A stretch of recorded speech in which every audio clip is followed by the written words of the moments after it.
Hello friends, very good evening. Welcome to the Hindu editorial analysis. Diwali special offers రేపటితో end అయిపోతున్నాయి.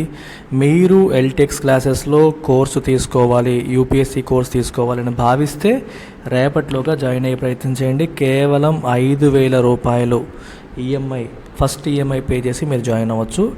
ఇప్పటి వరకు ఉన్న ఫీజు అంతా రేపటి వరకు మాత్రమే వ్యాలిడ్. 24th అక్టోబర్ అంటే దివాళీ రోజు నుంచి ఫీజు 10,000 రూపాయలు పెరుగుతుంది. మన కోర్సులన్నీ లైఫ్ టైం వ్యాలిడిటీతో వస్తాయి, మీ అందరికీ తెలిసిందే. ఏ డౌట్స్ ఉన్నా ఈ నెంబర్కి మీరు కాంటాక్ట్ చేయండి. ఆఫ్లైన్ కావాలంటే వైజాగ్, హైదరాబాద్ 2 చోట్ల ఉంది. ఆన్లైన్ కావాలంటే మీరు ఎక్కడి నుంచైనా జాయిన్ అవ్వచ్చు. అలాగే యూపీఎస్సీ ఆప్షనల్స్ మనం public administration, PSIR, sociology, anthropology, Telugu literature 5 optionals provide చేస్తున్నాము.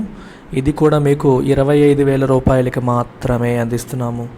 23rd అక్టోబర్ వరకు మాత్రమే వ్యాలిడ్. ఎల్లుండి నుంచి 5,000 రూపీస్ పెరిగి ఫీజు 30,000 రూపాయలు అవుతుంది. సో జాయిన్ అవ్వాలనే ప్లాన్ ఉన్న వాళ్ళు ఈ నెంబర్కి కాంటాక్ట్ చేసి జాయిన్ అయ్యే ప్రయత్నం చేయండి. Tomorrow is the last day. Editorial ఇవాల్టిది త్రూ చాపీ సీస్ అనే టైటిల్తో మనకి వచ్చింది. ఇది బ్రిటన్లో ఉన్న పరిస్థితిని డిస్క్రైబ్ చేస్తుంది. అయితే ఈ పర్టికులర్ ఎడిటోరియల్ అనేది యూస్ఫుల్లా కాదా అంటే డెఫినెట్గా యూస్ఫుల్లే. బ్రిటన్లో ఉన్న ఒక పొలిటికల్ సిచ్యువేషన్ని, పొలిటికల్ అండ్ ఎకనామికల్ సిచ్యువేషన్ ఇది ఇండికేట్ చేస్తుంది. So this editorial is full of vocabulary, full of economic jargon. So ఇది వినడం వల్ల మీకు సబ్జెక్ట్, ఎకానమీ సబ్జెక్ట్ మంచిగా రివిజన్ అవుతుంది, కొత్త కాన్సెప్ట్స్ నేర్చుకుంటారు. అలాగే చాలా వర్డ్స్, ఒక 15 నుంచి 20 కొత్త పదాలు కూడా నేర్చుకుంటారు. అలాగే పొలిటికల్ కాంటెక్స్ట్లో ఎకానమీని చూడడం ఎలాగా, లేదా ఎకనామికల్ కాంటెక్స్ట్లో పొలిటికల్ సిచ్యువేషన్ ఎలా చూడడం అనేది కూడా మీకు ఇక్కడ తెలుస్తుంది. So title of this editorial is through choppy seas. So స్టార్టింగే ఒక మంచి వర్డ్ వచ్చింది. చాపీ సీస్ అంటే అర్థం ఏంటంటే సంథింగ్, మీకు ఎలా చెప్తారంటే you can say lot of వేవ్స్తో కూడిన, ఓకే, లాట్ ఆఫ్ వేవ్స్తో కూడిన అంటే స్టేబుల్గా, కూల్గా కాకుండా with lot of waves, lot of అలజడితో కూడిన అని అర్థం అనమాట. అలజడితో కూడిన అనే మీనింగ్ మనకు వస్తుంది. సో అలజడితో కూడిన అంటే ట్రబుల్డ్ వాటర్స్ అంటారు, చాపీ వాటర్స్ అంటారు. స్టేబుల్గా, కూల్గా లేదు, అలజడితో ఉంది అంటే డిఫికల్ట్ టైమ్స్ అని అర్థం. సింపుల్గా చెప్పాలంటే మీకు it means difficult times. So England యొక్క పరిస్థితి బాగాలేదు. అక్కడ ఇన్ఫ్లేషన్ చాలా పెరిగిపోయింది, ప్రజలు సఫర్ అవుతున్నారు, ప్రభుత్వం సరైన మ్యాక్రో ఎకనామిక్ పాలసీతో రాలేకపోతోంది. దీన్ని హ్యాండిల్ చేయలేక బ్రిటన్ ప్రధాని రాజీనామా చేసే పరిస్థితి వచ్చిందనమాట. లిజ్ ట్రూస్, బ్రిటన్ ప్రధాని, ఈవిడ తను రాజీనామా చేసింది. తన యొక్క సక్సెసర్ అంటే తర్వాత వచ్చేవాళ్ళు. సో తను రిజైన్ చేసింది కాబట్టి తన ప్లేస్లో వచ్చేవాళ్ళు సక్సెసర్ అవుతారు. సక్సెసర్కి ఆపోజిట్ ప్రీడెసిసర్, ముందున్నవాడు ప్రీడెసిసర్ అంటే మనకంటే ముందున్న వాళ్ళు. మన్మోహన్ సింగ్ మోదీ గారికి ప్రీడెసిసర్, మోదీ తర్వాత ఇంకెవరైనా ప్రధానమంత్రి అయితే ఆయన సక్సెసర్ అవుతారు. విల్ హ్యావ్ టు రీఇన్విగొరేట్ అంటే పునరుత్తేజం కల్పించడం. దేన్ని? Flagging productivity levels. ఆ దేశంలో ప్రొడక్టివిటీ లెవెల్స్ ఎలా ఉన్నాయి? నీరసించిపోయి ఉన్నాయి. ఫ్లాగింగ్ అంటే కంప్లీట్లీ టైర్డ్, వీకెండ్, పూర్తిగా నీరసించిపోయిన, డల్ అయిపోయిన ప్రొడక్టివిటీ లెవెల్స్ని రీఇన్విగొరేట్. విగర్ అంటే ఎనర్జీ, మళ్ళీ ఉత్తేజం. రీఇన్విగరేట్ అంటే పునరుత్తేజం, ఉత్తేజం కల్పించడం. అంటే మళ్ళీ ఈ జవసత్వాలు పోయాయి, నీరసించిపోయారు, అసలు ఎనర్జీ లేదు. ఇన్ ద సెన్స్ ఎకానమీకి సత్తువు లేకుండా పోయింది. అలాంటి ఎకానమీని మళ్ళీ పైకి లేపేలాగా చెయ్యాలి. నెక్స్ట్ ఎవరైతే వస్తారో, ఈవెంట్ని ఎవరైతే రీప్లేస్ చేసి వస్తారో వాళ్ళు ఇది చెయ్యాల్సి ఉంటుంది. విల్ హ్యావ్ టు అంటే చెయ్యాల్సి ఉంటుంది అని అర్థం. ద ఇగ్నోమినస్ అంటే అమర్యాదకరంగా, అగౌరవంగా, అంటే అంత గౌరవం లేకుండా. ఇప్పుడు చూడండి, ఎటువంటి పరిస్థితిలో ఆవిడ రాజీనామా చేయాల్సి వచ్చింది? గౌరవమైన పరిస్థితిలో కాదు కదా, షేమ్ఫుల్ సిచ్యువేషన్ అంటే షేమ్ఫుల్ అని.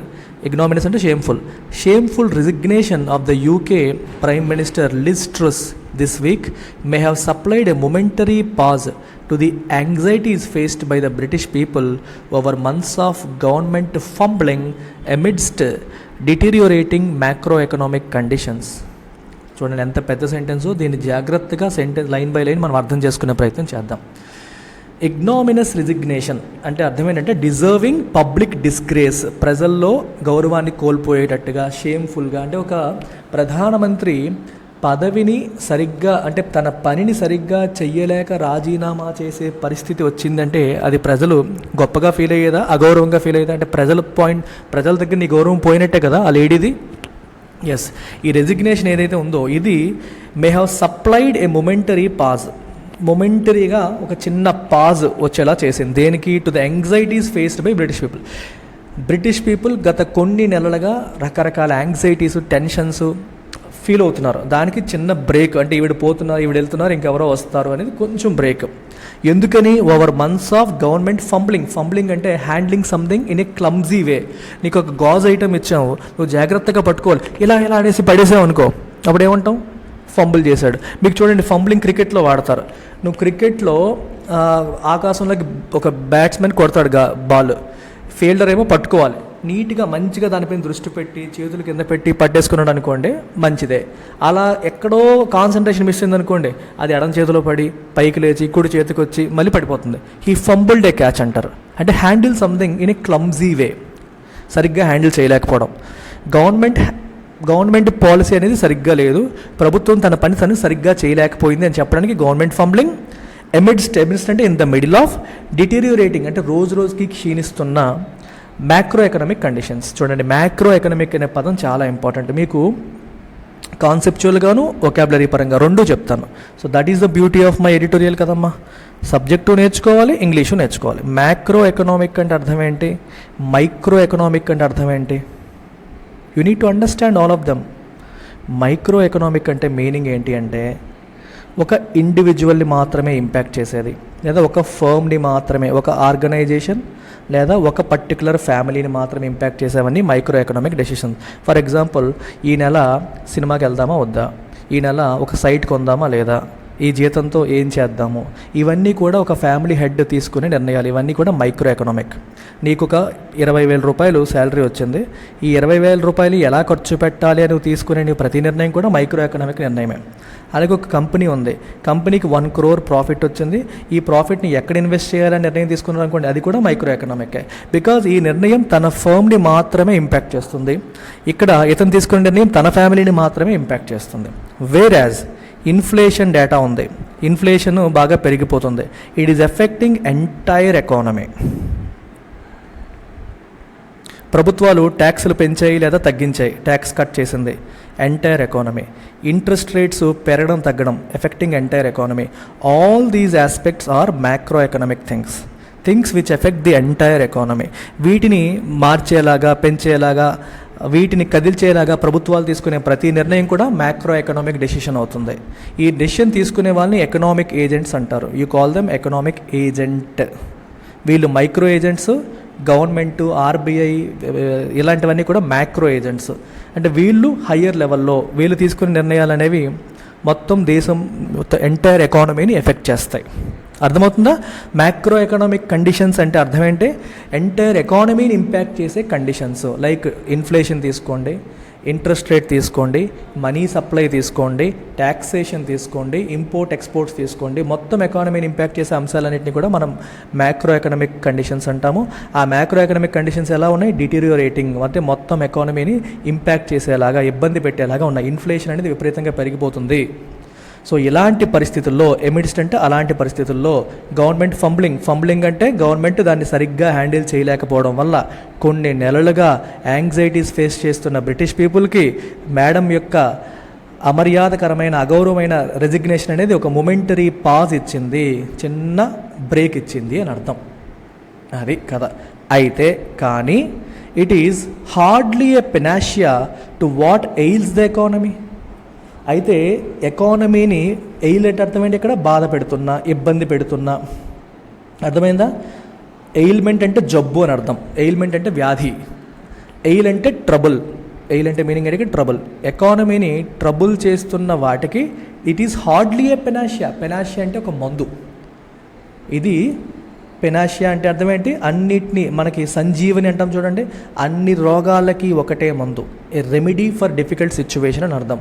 హార్డ్లీ ఏ పెనాషియా అంటే అది మందు కాదు అని. హార్డ్లీ అంటే ఆల్మోస్ట్ నథింగ్ అని, ఆల్మోస్ట్ నో అని. I hardly have any money అన్నాను అనుకోండి, నా దగ్గర అసలు డబ్బే లేదు. I hardly have any feelings for her, తన మీద నాకు ఏ ఫీలింగ్స్ లేవు అంటే చాలా కొంచెం ఉన్నాయి, నెగ్లిజిబుల్ ఉన్నాయని చెప్పడానికి హార్డ్లీ అనే పదాన్ని వాడతాం. హార్డ్లీ ఏ పెనాషియా అంటే అది పెద్ద, దానికి ఇప్పుడు ఎకానమీని ట్రబుల్ చేస్తున్న వాటికి మేడం రెసిగ్నేషన్ అనేది మందు కాదు, దాంతో ప్రాబ్లమ్స్ అన్నీ సాల్వ్ అయిపోతాయి అనుకోవడానికి లేదు అని అర్థం. After a disastrous performance in office that belied the promise of putting the conservative party's house in order. Belie అంటే అర్థం ఏంటంటే fail to fulfil. Fail to fulfil అంటే నువ్వు ఏదైతే ప్రామిస్ చేసావో దాన్ని ఫుల్ఫిల్ చేయలేకపోవడం, that is belie. So conservative party నుంచి, బ్రిటన్లో ఇప్పుడు అధికారంలో ఉన్న పార్టీ కన్జర్వేటివ్ పార్టీ, సో ఆ పార్టీ నుంచి Boris Johnson, he was the prime minister, ఈయన ప్రైమ్ మినిస్టర్గా ఉండేవారు. తర్వాత కొన్ని కారణాల వల్ల ఈయన యొక్క హ్యాండ్లింగ్ సరిగ్గా లేదని చెప్పి ఇంటర్నల్గా ఆ పార్టీ ఏం డిసైడ్ చేసిందంటే ఇతను దిగిపోవాలని చెప్పి పార్టీ డిసైడ్ చేసింది. వాళ్ళకి టైం ఉంది, ఇంకా 2025 వరకు ఆ పార్టీయే ఉంటుంది, కానీ ఇతను ప్రైమ్ మినిస్టర్గా ఉండకూడదని చెప్పి ఇతను దింపేశారు. ఈ దింపేసి ఆయన ప్లేస్లో ఈ ట్రుస్, అలాగే మనకి ఇండియన్ నారాయణమూర్తి, ఇన్ఫోసిస్ ఫౌండర్ నారాయణమూర్తి గారు అల్లుడు, ఆయన కూడా ఉన్నారనమాట. సో వీళ్ళిద్దరూ పోటీ పడి ఈవిడ గెలిచారనమాట ఇంటర్నల్గా జరిగిన పోటీలో. సో తిని ప్రియం అయ్యారు. ఇప్పుడు ఈవిడ కూడా దిగిపోతుంది. ఇది అక్కడ పరిస్థితి. సో అంటే కొన్ని పార్టీలో రకరకాల, ఈయన సరిగ్గా హ్యాండిల్ చేయలేక పార్టీ యొక్క పరిస్థితి పాడు చేశారు, పార్టీ ప్రజల్లో పరువు తీసేశారు అనేది ప్రాబ్లం. సో ఈవిడ వచ్చాక పార్టీ యొక్క గౌరవాన్ని కూడా నిలబెడతారు అని చెప్పి అనుకున్నారు, కానీ తను she failed to fulfil the put the conservative party's house in order. Situation అంతా సెటరేట్ చేయడం అంటే హౌస్ ఇన్ ఆర్డర్ అంటే మొత్తం అంతా సెటరేట్ చేయలేకపోయారు. సో మిస్ట్రస్ చూడండి, ఇక్కడ ఎంఎస్ డాట్ అని అడిగారు. చాలామంది నాకు ఇవి అడుగుతుంటారు, ఈ పంక్చువేషన్ మార్క్స్ చెప్పండి ఎట్లాంటివని. ఇక్కడ పంక్చువేషన్ మార్క్ కాదు, కానీ చూడండి ఇలాంటివి చూస్తాం మనం. మిస్ ఇది చూస్తాం. అన్మ్యారీడ్కి మిస్ వాడతాం, పెళ్ళైన వాళ్ళకి మిస్సెస్ వాడతాం. అన్మ్యారీడా మ్యారీడా తెలియకపోతే it is a neutral word. అది మనకి అన్మ్యారీడా మ్యారీడా తెలియదు అనుకోండి, ఒక lady, you can use this. ఇలా పెడితే అటు పెళ్ళైన వాళ్ళకి వాడచ్చు, పెళ్ళి కాని వాళ్ళకి వాడచ్చు. If you are not sure you can use this. ఇది ఎటువంటి రిస్క్ లేని పదం అనమాట. అందుకే న్యూస్ పేపర్స్లో ఎడిటోర్స్ ఇది వాడేస్తారు, అటు వాళ్ళకి వాడచ్చు, వీళ్ళకి వాడచ్చు కాబట్టి. సో తిను quit 45 days after entering Downing street, the shortest ever time that a British PM has served. 45 రోజులకే, ప్రధానమంత్రి అయిన 45 రోజులకే తను క్విట్ చేసే పరిస్థితి వచ్చింది. ఎందుకని? షీ ఫెయిల్డ్ టు ఫుల్ఫిల్ అంటే belie the promise of putting the conservative party's house in order. So కాబట్టి తను రెసిగ్నేషన్ ఇవ్వాల్సిన పరిస్థితి వచ్చింది అని అర్థం. ద పినాకిల్ అంటే highest point of the Truss government's fiasco అంటే ఫెయిల్యూర్. తన ఫెయిల్యూర్లో అంటే ఈ 45 రోజుల్లో తను ఫెయిల్ అవుతూనే ఉంది. ఫెయిల్యూర్లో హయ్యెస్ట్ పాయింట్ ఏది అంటే ఇది ఏ కారణం వల్ల ఇంకా మరి ఈవిడ పనికిరాదనే సిచ్యువేషన్ వచ్చేసిందంటే was the mini budget of September 23. September 23 నాడు ఒక మినీ బడ్జెట్ ప్రవేశపెట్టారు. In which she and her erstwhile అంటే ఇంతకు ముందున్న ఛాన్సలర్ క్వాజీ క్వాట్నగ్. ఇంతకు ముందున్న అనే పదాన్ని ఎందుకు వాడారంటే బేసిక్గా ఇతను ఫినాన్స్ మినిస్టర్ లాగా అనమాట. ఇతను పీకేశారు జాబ్లోంచి. అప్పటికి 23 నాటికి ఈయన ఉన్నాడు, తర్వాత పీకేశారు. అందుకే ఎర్స్ట్వైల్ అనే పదాన్ని వాడారు. ఇప్పుడు అతను ఛాన్సలర్ కాదు, అంటే ఫినాన్స్ మినిస్టర్ కాదు. ఎర్స్ట్వైల్ అంటే ఇంతకు ముందున్న అని అర్థం అనమాట. తను మరియు తన ఇంతకు ముందున్న chancellor Kwasi Kwarteng displayed a breathtaking lack of sensitivity to market fragility. Market పరిస్థితి బాగాలేదు, ఎకానమీ పరిస్థితి బాగాలేదు. ఫ్రెజిలిటీ అంటే weakness. If something is fragile that is easily broken. Glass ఐటమ్స్కి వాడతారు. మీరు ఎప్పుడైనా గ్లాస్ ఐటమ్ చూసి దాని యొక్క బాక్స్ చూసారనుకోండి, handle with care, fragile items inside అంటారు. ఫ్రెజైల్ ఐటమ్స్ ఇన్సైడ్ ఉన్నాయి, జాగ్రత్తగా హ్యాండిల్ చేయండి, హ్యాండిల్ విత్ కేర్ అని అంటాం అనమాట. సో మార్కెట్ ఫ్రెజిలిటీ విషయంలో మార్కెట్ అసలు పరిస్థితి బాగాలేదు, ఎకానమీ పరిస్థితి బాగాలేదు. మనం ఏ నిర్ణయం తీసుకున్నా జాగ్రత్తగా ఉండాలి. We have to be sensitive to everything that is happening in the market అనేది వాళ్ళు చూపించలేదు. అందుకే ల్యాక్ ఆఫ్ సెన్సిటివిటీ అన్నారు. అది డిస్ప్లే చేసి and announced 45 billion pounds of unfunded tax cuts announce చేశారు. అంటే ట్యాక్సులు తగ్గిస్తున్నాము అని చెప్పి అనౌన్స్మెంట్ చేశారు. అసలు గమనించండి, ఎకానమీ పరిస్థితి బాగాలేనప్పుడు నువ్వు ట్యాక్స్లు ఎలా కట్ చేస్తావు? ఉన్న ట్యాక్సులు తగ్గిస్తే ప్రభుత్వానికి ఆదాయం ఎక్కడ వస్తుంది? అర్థమైంది. ఆల్రెడీ పరిస్థితి బాగాలేదు, నువ్వు ఈ టైంలో ట్యాక్సులు కట్ చేసే నిర్ణయాలు తీసుకున్నారు. అన్ఫండెడ్ అనే పదాన్ని వాడారు. మరి ట్యాక్స్ కట్ చేసినప్పుడు గవర్నమెంట్కి కొంత ఫండ్ పోతుంది, వచ్చే ఆదాయం పోతుంది. దానికి వేరే మార్గంలో ఏమైనా ఆదాయం తెచ్చే ఆలోచన చేశారంటే లేదు. For example 45 billion pounds loss అవుతుంది గవర్నమెంట్కి ట్యాక్స్లు ఇప్పుడు కట్ చేయడం వల్ల. ఈ 45 బిలియన్ పౌండ్స్ని వేరే మార్గంలో తీసుకొస్తున్నారంటే అదేం లేదు, వేరే మార్గంలో తేవట్లేదు. కానీ ఇంత ట్యాక్స్ కట్స్ అనౌన్స్ చేశారు. ఇమీడియట్గా ఏమైంది? No one ought to have అంటే should have been surprised at the crisis అంటే సంక్షోభం that the event triggered. So ఈ పర్టికులర్ ఈవెంట్ గవర్నమెంట్ తీసుకున్న ఈ నిర్ణయం అనేది ఎటువంటి వాటికి ట్రిగ్గర్ చేసింది, ఎటువంటి ఈవెంట్స్ని ట్రిగ్గర్ చేసింది, ఎటువంటి పరిస్థితులను ట్రిగ్గర్ చేసింది అనే విషయం మీరు గమనిస్తే ఎవరు సర్ప్రైజ్ అవ్వాల్సిన అవసరం లేదు అని అంటున్నారు. ఏంటి ఇదేని ట్రిగ్గర్ చేసింది? Soaring bond yields necessitating emergency intervention in the bond market by the bank of England. Undoubtedly scuppering central banks attempts to get a handle on rising inflation. So ఈ సెంటెన్స్ మీకు అర్థం కావాలంటే మీకు ఎకానమీ కాన్సెప్ట్స్ అర్థమైతే కానీ ఇది అర్థం కాదు. చూడండి ఒకసారి, ఇప్పుడు డీటెయిల్గా చెప్తాను. ఇంగ్లాండ్ దేశం ఏ నిర్ణయం తీసుకుందామా? ఇంగ్లాండ్ దేశము ట్యాక్స్ కట్స్ అనౌన్స్ చేసింది. Which means government revenue government కొన్ని ఇన్కమ్ అనేది తగ్గిపోతుంది.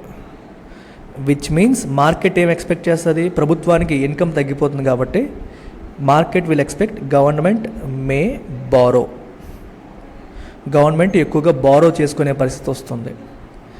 విచ్ మీన్స్ గవర్నమెంట్ ఎక్కువగా బారో చేస్తుందంటే దాని అర్థం ఏంటి ఒకసారి ఆలోచించండి. Supply of bonds will go up. Government will come out with lot of bonds. ఎప్పుడైతే బాండ్స్ సప్లై పెరుగుతుందో, ఇక్కడ మీరు కాన్సెప్ట్ చాలా జాగ్రత్తగా అర్థం చేసుకోవాలి. You have to understand the concept of bond. Bond అంటే అర్థం ఏంటి? Bond is a debt instrument. కాన్సెప్చువల్గా మీరు అర్థం చేసుకోవాలి. చూడండి, bond is nothing but a document. You can say it's a debt instrument.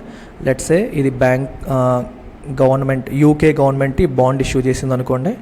Bond issue చేసినప్పుడు యూకే గవర్నమెంట్ ఏం చెప్తుంది? Let's say this is for 10 years, I will give you 8% interest and this is for 10,000 pounds. 10,000 pounds అని చెప్పి let's assume UK announce చేసింది అనుకోండి. ఎవరైనా సరే ఈ బాండ్ కొనుక్కుంటే 10,000 రూపాయలు 10,000 pounds పెట్టి కొనుక్కోవాలి. కొనుక్కున్నందుకు సంవత్సరానికి 8% చొప్పున గవర్నమెంట్ వడ్డీ చెల్లిస్తుంది. 10 సంవత్సరాల తర్వాత నీ అసలు నీకు వస్తుంది. సో బాండ్ అనే దాన్ని ఉపయోగించి ప్రభుత్వాలు బారో చేసుకుంటాయి, అప్పు చేసుకుంటాయి. బాండ్ ఇష్యూ చేసిందంటే అర్థమైంది వాళ్ళు ఏమి ఇవ్వట్లా, అప్పు చేస్తున్నారనమాట. ఆ బాండ్ ఎవరైతే కొంటున్నారో వాళ్ళ డబ్బులు గవర్నమెంట్కి వెళ్తాయి. సో గవర్నమెంట్ దానికి ప్రతిగా వాళ్ళకి ఏం చేయాలి? వడ్డీ ఇస్తూ ఉండాలి. ఇది కాన్సెప్ట్ ఆఫ్ బాండ్. ఇప్పుడు గవర్నమెంట్ బారో చేయాలంటే అర్థం ఏంటి? Government will come out with lot of bonds అని చెప్పి ఎక్స్పెక్టేషన్. సమస్య ఏంటి అంటే నీకు ఈ బాండ్స్లో ఇన్వెస్ట్ చేసేవాళ్ళు ప్రజలు లేదా బ్యాంక్స్ అది లిమిటెడ్. డబ్బులు ఉన్నోడిగా చేస్తాడు, లిమిటెడ్ నెంబర్ ఆఫ్ పీపులే ఉంటారు. కానీ ఇప్పుడు ఎక్కువ మంది అప్పు తీసుకోవడానికి వస్తున్నారు. లేదా ప్రభుత్వాలు ఒకవైపు ప్రభుత్వం బాండ్స్ తీసుకొస్తుంది, ఆల్రెడీ ప్రైవేట్ సెక్టర్ కూడా బాండ్స్ ఇష్యూ చేస్తూ ఉంటుంది. అంటే ఇక్కడ మీకు ఏమర్థమవుతుంది? అప్పు ఇచ్చేవాళ్ళు ఇన్వెస్ట్ చేసేవాళ్ళు, అప్పు ఇచ్చేవాళ్ళు వాళ్ళేమో లిమిటెడ్ ఉన్నారు. అప్పు తీసుకునేవాళ్ళు అంటే బారోవర్స్ ఏమయ్యారు? పెరిగారు. అప్పు తీసుకునే వాళ్ళు పెరిగారు. లెండర్స్ అంటే ఎవరు? అప్పు ఇచ్చేవాళ్ళు అంటే కామన్ పీపుల్ కానీ వీళ్ళేమో కాన్స్టెంట్గా ఉన్నారు. మీరు ఇప్పుడు కామన్ సెన్స్తో ఆలోచించండి. లెండర్స్ అప్పు ఇచ్చే వాళ్ళు కాన్స్టెంట్గా ఉండి అప్పు తీసుకునే వాళ్ళ సంఖ్య పెరిగిందనుకోండి, వడ్డీ రేట్లు ఏమవుతాయి? కామన్ సెన్స్ మీరు ఆలోచిస్తే ఆన్సర్ వచ్చేస్తుంది. మీకు ఇంకొక ఎగ్జాంపుల్ ఇస్తే కామన్ సెన్స్ పనిచేస్తుంది. చూడండి, సో ఇతను ఉన్నాడు, హీ హ్యాస్ మనీ, ఇతని దగ్గర మనీ ఉంది. ఓకే, ఒకడు వెళ్ళి నాకు అప్పు కావాలి నాకు అడిగాడు. సో ఈజ్ ఎ బారోవర్, అప్పు కావాలని అడిగాడు. ఈయన వచ్చేసి నేను 15% వడ్డీ ఇస్తే ఇస్తానని చెప్పాడు. బాగానే ఉంది. ఇప్పుడు ఈ B1కి ఇంకోటి పోటీ వచ్చాడు, B2 నాకు అప్పు కావాలని వీడు పోటీ వచ్చాడు అనుకోండి. ఇద్దరు వచ్చి అప్పు అడిగారు అనుకోండి, ఇద్దరు వచ్చి అప్పు అడిగితే ఇతనికి బలం పెరుగుతుందా పెరగదా మీరే చెప్పండి. ఇతనికి నేను 15% ఒప్పుకున్నాను, కానీ ఇతను పోటీకి వచ్చాడు. అప్పుడు ఏం చేస్తాడు, నువ్వు ఎంత ఇస్తావని ఇతనితో బేరం ఆడతాడు. సార్ నేను 16 ఇస్తాను, లేదా 17 ఇస్తాను. 14, 15 అంటే ఇవ్వడు కదా, ఆల్రెడీ ఆడు 15కి ఒప్పుకున్నాడు. సో ఇద్దరి మధ్య పోటీ వల్ల ఏమవుతుంది, 18%, 16% వడ్డీ రేట్లు ఏమవుతున్నాయి, పెరుగుతున్నాయి.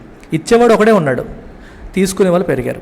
సో ఇక్కడ ఏమవుతుందంటే ప్రభుత్వం బాండ్ ఇష్యూ చేస్తే తీసుకునే వాళ్ళు పెరుగుతున్నారు. గవర్నమెంట్ మీరు అప్పు ఇచ్చేవాడిగా చూడకూడదు, అప్పు తీసుకునేవాడిగా చూడాలి. అప్పు తీసుకునే వాళ్ళు పెరిగినప్పుడు ఏమవుతుంది, వడ్డీ రేట్లు పెరుగుతాయి. ఇదన్నమాట overall concept. Supply of bonds పెరగడం వల్ల it leads to rise in interest rates. Interest rates పెరుగుతాయి. It leads to rise in interest rates అని మనం చెప్పొచ్చు. ఇక్కడ ఏం కనిపించింది మీకు స్టేట్మెంట్, సోరింగ్ బాండ్ ఈల్డ్స్ అంటే అర్థం అది బాండ్ మీద ఎఫెక్టివ్గా మనకు వచ్చే ఇంట్రెస్ట్ రేట్ని ఈల్డ్ అంటారు. అది మీరు నా ఎకానమీ క్లాసెస్లో ఈల్డ్గా మనం మాట్లాడుకుంటాం. సోరింగ్ అంటే పెరగడం. సో అంటే ప్రభుత్వం అలాంటి నిర్ణయం తీసుకోవడం వల్ల గవర్నమెంట్ రెవెన్యూ తగ్గిపోతుంది. రేపు పొద్దున వాళ్ళు అప్పులు తీసుకోవడం మొదలెడతారు, సో మార్కెట్లోకి వస్తారు అని మనకి ఏమవుతుందమ్మా, విపరీతంగా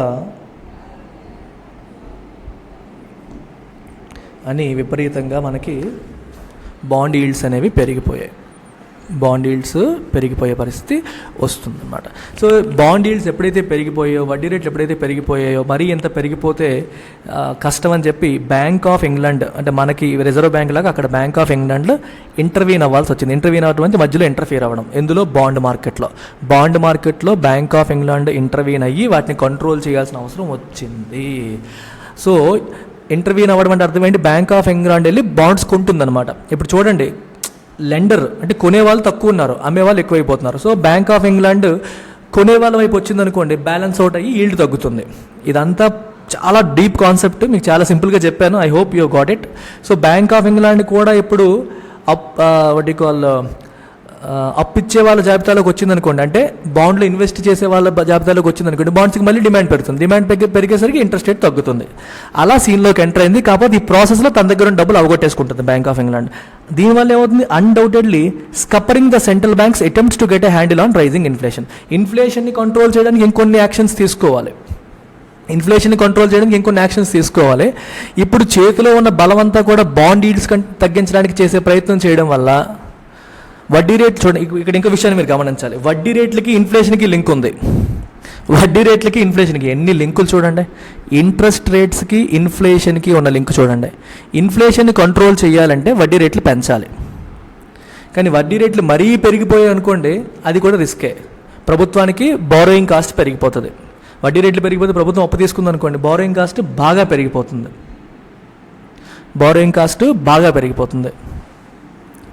సో ఇప్పుడు ఈ ఇంట్రెస్ట్ రేట్స్ని తగ్గించే ప్రయత్నం చేస్తుంది మన bank of England. Interest rates తగ్గించే ప్రయత్నం చేస్తుంటే మరి ఇన్ఫ్లేషన్ ఎలా కంట్రోల్ చేస్తాం? మీకు అర్థమైందా? ఇంట్రెస్ట్ రేట్స్కి ఇన్ఫ్లేషన్కి లింక్ ఆపోజిట్ ఉంటుంది. ఇంట్రెస్ట్ రేట్స్ పెరిగితే ఇన్ఫ్లేషన్ తగ్గుతుంది, ఇంట్రెస్ట్ రేట్స్ తగ్గితే ఇన్ఫ్లేషన్ పెరుగుతుంది. ఇది మనం చాలా ఎడిటోరియల్స్లో మీకు ఎక్స్ప్లెయిన్ చేశాను, మీరు ఒకసారి గుర్తు తెచ్చుకోండి ఇదంతా కూడా. సో అందుకని రైజింగ్ ఇన్ఫ్లేషన్ని కంట్రోల్ చేయడానికి చేసే ప్రయత్నాలు స్కప్పర్ అయ్యాయి. స్కప్పర్ అంటే ప్రివెంట్. ఆ ప్రయత్నాలు బెడ్స్ కొట్టే పరిస్థితి దీనివల్ల వచ్చేసింది అనమాట. సో ఇది ఆ సెంటెన్స్లో ఇంత డెప్త్ ఉంది. ఇలా మీరు చదవగలిగితే, ఆ స్టేట్మెంట్ చదివి ఇంత పిక్చర్ అంతా మీ మైండ్లో చదవగానే పడిపోతే మీకు ఎడిటోరియల్ చదవడం వచ్చు. మీరు ట్రూ యూపీఎస్సీ యాస్పిరెంట్ అని అర్థం. ఈ బ్యాంక్ యాస్పిరెంట్కి ఇంత డెప్త్ అవసరం లేదు, కానీ ఒక యూపీఎస్సీ యాస్పిరెంట్కి సెంటెన్స్ చదివి ఈ పిక్చర్ అంతా మీకు మైండ్లో పడాలి. మొత్తం ఇంటర్లింకేజెస్ అన్నీ కూడా ఇప్పుడు నేను ఎలా చెప్పానో అలా మీకు కాన్సెప్చువల్గా తగలాలి. అది అర్థమైపోతే దెన్ యు ఆర్ సూపర్బ్ అనమాట, ఇంక తిరుగులేదు. సో ఫైరింగ్ మిస్టర్ క్వాటెగ్, ఎవరు? ఆయన finance minister. Which Ms Truss did despite backing him in formulating their tone deaf policy proposals. Tone deaf అంటే అర్థం ఏంటంటే చూడండి, మ్యూజికల్ టోన్స్ ఉంటాయి చూడండి, రకరకాల టోన్స్ ఉంటాయి. ఆ టోన్స్ని డిఫరెన్షియేట్ చేయలేకపోవడాన్ని టోన్ డెఫ్ అంటాం. If you are tone deaf, that means you are unable to differentiate different musical tones అని అర్థం. అయితే ఇక్కడ మ్యూజికల్ టోన్ అని కాదు, ఇక్కడ టోన్ డెఫ్ అంటే అర్థం అంటే పబ్లిక్ సెంటిమెంట్ని, పబ్లిక్ ఎక్స్పెక్టేషన్ని, పబ్లిక్ యాటిట్యూడ్ని, పబ్లిక్ సెన్సిటివిటీస్ని అర్థం చేసుకోలేకపోయిన పాలసీ. ప్రజల కష్టాలేంటి, ప్రజల ప్రాబ్లమ్స్ ఏంటి, మనం ఏం చేయాలనే ఆస్పెక్ట్ మీద సరైన అవగాహన లేదు, పాలసీ ప్రపోజల్ ఎవరు చేశారు? ఈయన చేశారు. అయితే ఆయన పాలసీ ప్రపోజల్ చేసినప్పుడు ఈవిడ ఏం చేసింది? బ్యాక్ చేసింది. బ్యాక్ అంటే సపోర్ట్ చేసింది, కానీ మొత్తం దెబ్బతిన్నాక ఆయన ఫైర్ చేసేసింది. ఇప్పుడు ఇది చేయడం ఏమైనా హెల్ప్ చేసిందా? It hardly help. ఇందాకే మాట్లాడాను, హార్డ్లీ అంటే ఆల్మోస్ట్ నథింగ్. అది ఏ రకంగానూ సహాయం చేయలేదు. యాజ్ ద క్రైసిస్ స్పైరల్డ్, క్రైసిస్ ఏమైంది? స్పైరల్ అయింది. స్పైరల్ అంటే తెలుసు కదా, ఇలా ఉంటుంది, అంటే పెద్దదైపోయింది. చిన్నగా మొదలయ్యి క్రైసిస్ ఏమైపోయింది? పెద్దదైపోయింది. Okay, causing the pound to lose value against the dollar. Pound అంటే వాళ్ళ కరెన్సీ డాలర్తో పోలిస్తే దాని వాల్యూ పడిపోయింది. And mortgage rates to climb. Mortgage rates వడ్డీ రేట్లు. మార్టిగేజ్ లెండర్ అంటే ఏదన్నా నీ ఆస్తిని, స్థలాన్ని కావచ్చు, ఇల్లుని కావచ్చు, తాకట్టు పెట్టుకొని అప్పిచ్చేవాడిని మార్టిగేజ్ లెండర్ అంటారు. మార్టిగేజ్ రేట్ పెరిగిందంటే అలా తాకట్టు పెట్టుకొని అప్పిచ్చేవాడు ఎక్కువ వడ్డీ ఛార్జ్ చేస్తున్నాడు అని అర్థం. ఇంకా ముందు 3% ఛార్జ్ చేసి ఇప్పుడు 5% ఛార్జ్ చేస్తాడు. ఇంతకుముందు 8 అయితే ఇప్పుడు 10% ఛార్జ్ చేస్తాడు. వడ్డీ పెరిగిపోతే మనకి హోమ్ లోన్ ఇంట్రెస్ట్ పెరిగినట్టు అమ్మా, ఇంకేం లేదు. హోమ్ లోన్స్కి ఇంట్రెస్ట్ రేట్ పెరిగితే మనం ఇబ్బంది పడతాం కదా, అలాగా. దానివల్ల ఏమవుతుంది? Bringing economic hardship to Britons. Britons అంటే బ్రిటిష్ ప్రజల్ని బ్రిటన్స్ అంటారు. హార్డ్షిప్ అంటే కష్టాలు, ఆర్థికంగా. వడ్డీ రేట్లు పెరిగితే ఏమవుతుంది? ఈఎంఐ కాస్ట్ పెరిగిపోతుంది. దానివల్ల వాళ్ళందరికీ కష్టాలు తీసుకొచ్చింది. అంటే ఒకదానికొకటి లింకులు తీసుకొచ్చి మొత్తం అంతా సర్వనాశనమైంది. The UK recently lost its place as the world's 5th largest economy. ఇంతకుముందు వరల్డ్స్ 5th largest economy ఉండేది. ఇప్పుడు ఎవరు? ఇండియా. ఆ ప్లేస్ ఇండియాకి వచ్చేసింది. At a dangerous moment in the global political economy when Russia's invasion of Ukraine has stemmed the flow of natural gas to Europe. Russia యుక్రెయిన్ని invade చేయడం అంటే ఆక్రమించుకోవడం, దానివల్ల ఏమైంది? రకరకాల గొడవలు. ఈ బ్రిటన్ వీళ్ళంతా వచ్చేసి రష్యా మీద ఆంక్షలు విధిస్తామని చెప్పడం, రష్యా మేము యూరోప్కి గ్యాస్ని సప్లై చేయడం అని చెప్పి. స్టెమ్ అంటే అర్థం ఏంటి? ఆపేసింది అని అర్థం. ఆపేసింది. స్టెమ్ అంటే కట్ అని అర్థం అనమాట. ఫ్లో ఆఫ్ న్యాచురల్ గ్యాస్ని యూరోప్కి సప్లై చేయడం మానేసింది. వాళ్ళు స్టైల్ కొట్టారు, మేము కొనమని, పోతే పో అని చెప్పి వీళ్ళు ఆపేశారు. స్టెమ్ అంటే రిమూవ్ అనే మీనింగ్ వస్తుంది. రిమూవ్ అని, ఆపేసిందని రకరకాల. మీకు స్టెమ్కి చాలా మీనింగ్స్ వస్తాయి. మీకు కాండం అనే మీనింగ్ ఉంటుంది నౌన్ రూపంలో తీసుకుంటే. ఇక్కడ మనం వెర్బ్ రూపంలో చూస్తున్నాం దానికి. సో వెర్బ్ రూపంలో మనం చూసినప్పుడు స్టాప్ అని అర్థం అనమాట. Has stop the flow of natural gas to Europe and the UK leading to alarming spikes. Supply తగ్గితే ఏమవుతుంది? మరి రేట్లు పెరిగిపోతాయి. In house hold bills in these countries. ఆ యూరోపియన్ కంట్రీస్లో గ్యాస్ బిల్స్ ఒక్కసారిగా పెరిగిపోయాయి. అలార్మింగ్ స్పైక్ అంటే సడన్గా పెరిగిపోవడం. అలార్మింగ్ అంటే కాజింగ్ కన్సర్న్, మనకు ఆందోళన కలిగించే రీతిలో అవి పెరిగిపోయాయి. సో ద కన్జర్వేటివ్ పార్టీ, ఇప్పుడు అధికారంలో ఉన్న పార్టీ పేరు కన్జర్వేటివ్. ఇంగ్లాండ్లో 2 పార్టీలు ఉంటాయి, conservative party, Labour party. The conservative party needs to ensure that A competent PM అంటే కెపాసిటీ ఉన్నాడు, హ్యాండిల్ చేయగలిగే కాంపిటెన్స్, స్కిల్ ఉన్న పిఎంని, క్యాబినెట్ని క్విక్గా ఇన్స్టాల్ చేయాలి. అండ్ గెట్ టు వర్క్, వాళ్ళు ఇమీడియట్గా వర్క్ స్టార్ట్ చేయాలి. The public mood on this point has darkened. ప్రజల మూడ్ ఏమో డార్కెన్ అయిపోయింది. డార్క్ అంటే ఏంటి? చీకటి అయిపోయిందంటే. చీకటి దేన్ని ఇండికేట్ చేస్తుంది? డల్నెస్, హోప్లెస్నెస్ని, నిరాశావాదంతో నిండిపోయింది. Recent polling suggest that the Labour Party is poised to sweep to power should there be a general election. ఇప్పుడు ఎలక్షన్ జరిగితే వీళ్ళ opposite party Labour Party is పవర్లోకి వచ్చేస్తుంది. స్వీప్ అంటే అర్థం ఏంటంటే మొత్తం అన్నీ గెలిచేయడం, మొత్తం అన్నీ వాళ్ళే గెలిచేసి. పాయిజ్ టు అంటే ఆ పొజిషన్లో ఉంది. ప్రజల మూడంతా వాళ్ళ వైపు షిఫ్ట్ అయిపోయింది. Even if such an event is not likely until January 2025. అయితే ఆ ఈవెంట్ ఇప్పుడిప్పుడే జరుగుతుందో? నాట్ లైక్లీ, ఎందుకంటే ఫుల్ మెజారిటీతో వీళ్ళు గెలిచారు. 2025 January వరకు అది జరిగే అవకాశం లేనప్పటికీ ఒకవేళ జరిగితే ఇమీడియట్గా లేబర్ పార్టీ గెలుస్తుంది, వీళ్ళు ఓడిపోతారని అర్థం. ద రివాల్వింగ్ డోర్ అంటే అర్థం ఏంటి? పొలిటికల్ చైర్ లాగా అనమాట. ప్రైమ్ మినిస్టర్ కింద ఫస్ట్ బోరిస్ జాన్సన్ ఉన్నారు, ఇప్పుడు ట్రుస్ ఉంది, తర్వాత నెక్స్ట్ ఇంకో ఆయన రుచి సునక్ రాబోతున్నాడు. అందుకే రివాల్వింగ్ డోర్ అన్నారు. The revolving door at 10 Downing Street might see former Chancellor Rishi Sunak anointed as the 3rd PM. Anoint అంటే అపాయింట్ లాంటిదే, కాకపోతే కొంచెం బెటర్ వర్డ్ అనమాట. అంటే ఇప్పుడు చూడండి, ఒక వ్యక్తిని ఒక మంచి పదవిలో కూర్చోబెట్టడం అంటే ఒక పీఠాధిపతిగా చేయడం, లేకపోతే రాజుగా తనకి మనకు అంటాం కదా, రాజుగా పట్టాభిషేకం చేయడం అంటాం కూడా, దాన్ని అనాయింట్మెంట్ అంటే. అనాయింట్మెంట్ పట్టాభిషేకం చేయడం, ఒక మంచి పవిత్రమైన పదవిలో కూర్చోబెట్టడం. ఇక్కడ అనాయింట్ అంటే ప్రైమ్ మినిస్టర్గా కూర్చోబెట్టడం. ఆయన 3rd PMగా ఈ వితిన్ 1 year, ఈ 2022లోనే 3వ ప్రైమ్ మినిస్టర్ అయ్యే అవకాశం అనేది కనిపిస్తోంది. ఆర్ ఒమినస్లీ అంటే dangerously Boris Johnson is set to be in the reckoning again. ఎవరైతే మానేశారో, ఫస్ట్ రిజైన్ చేసింది బోరిస్ జాన్సన్, ఆయన ప్లేస్లోకి ట్రస్ వచ్చింది. రిజైన్ చేసిన ఆయన మళ్ళీ నేను వస్తాను రికనింగ్ అంటే ఇక్కడ పోటీ, ఆయన మళ్ళీ పోటీలోకి ఉంటున్నానని చెప్పి మాటలు వినిపిస్తున్నాయి. అగైన్ డిస్పైట్ ద డిబెకల్ అంటే failure following the Partygate scandal. Partygate scandal అంటే ఏంటంటే యూకేలో 2022లో ఈ స్కాండల్ బయటకు వచ్చింది. 2019, 2020, 2021 19 కాదులండి 2021 ప్రాంతంలో కోవిడ్-19 ఫుల్ ఫ్లెడ్జ్డ్గా మంచి రైజ్లో ఉన్నప్పుడు కూడా కొన్ని అధికార పార్టీలు జరిగాయి. పార్టీలు అంటే అర్థం అంటే రాజకీయ పార్టీలు కాదమ్మా, అందరూ కలిసి పార్టీ చేసుకుంటారు చూడండి, అట్లాంటివి. ఇట్లాంటి పార్టీలు గవర్నమెంట్ ఆఫీసుల్లోనే జరిగాయి. ఆ పార్టీల్లో ఒక 15 నుంచి 20 జరిగాయి. ప్రజలందరూ ఎవరింట్లో వాళ్ళనండి, కదలకండి, కూర్చోకండి, మీరు ఎక్కడికి వెళ్ళకూడదు అది అని చెప్తూ ప్రభుత్వాలు గ్యాదరింగ్స్ ఏర్పాటు చేశాడు. గవర్నమెంట్ అఫీషియల్స్ అందరూ గ్యాదర్ అయ్యి మీటింగ్లు పెట్టుకొని, మీటింగ్లు దేనికోసం? సరదాగా, అది అఫీషియల్ డెసిషన్స్ కోసం కాదు. అఫీషియల్ డెసిషన్స్ కోసం కూడా అప్పుడు మీకు వీడియో కాన్ఫరెన్స్లు వాటిలోనే జరిగేవి. కానీ ఆ టైంలో ఈ బ్రిటన్లో ఒక 12 నుంచి 15 పార్టీలు జరిగాయి. అందులో 3ంటికి బోరిస్ జాన్సన్ కూడా అటెండ్ అయ్యారని చెప్పి వార్తలు బయటకు వచ్చాయి. మీడియా మొత్తం పట్టేసుకుందనమాట.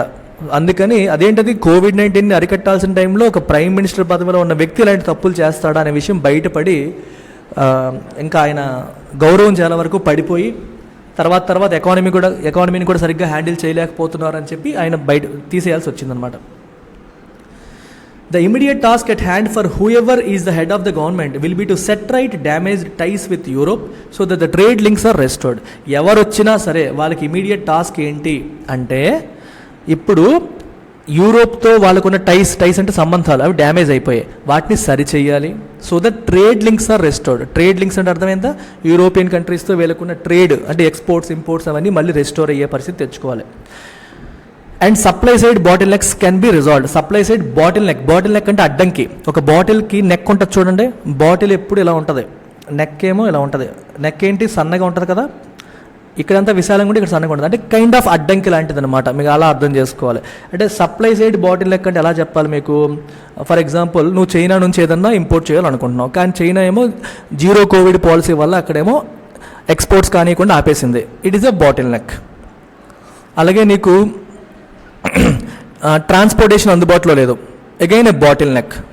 ఇవన్నీ మనకి నార్మల్ ఫ్లోకి ఏవైతే అడ్డు తగులుతాయో అవన్నీ కూడా బాటిల్ నెక్స్ అనమాట. అవన్నీ కూడా బాటిల్ నెక్స్.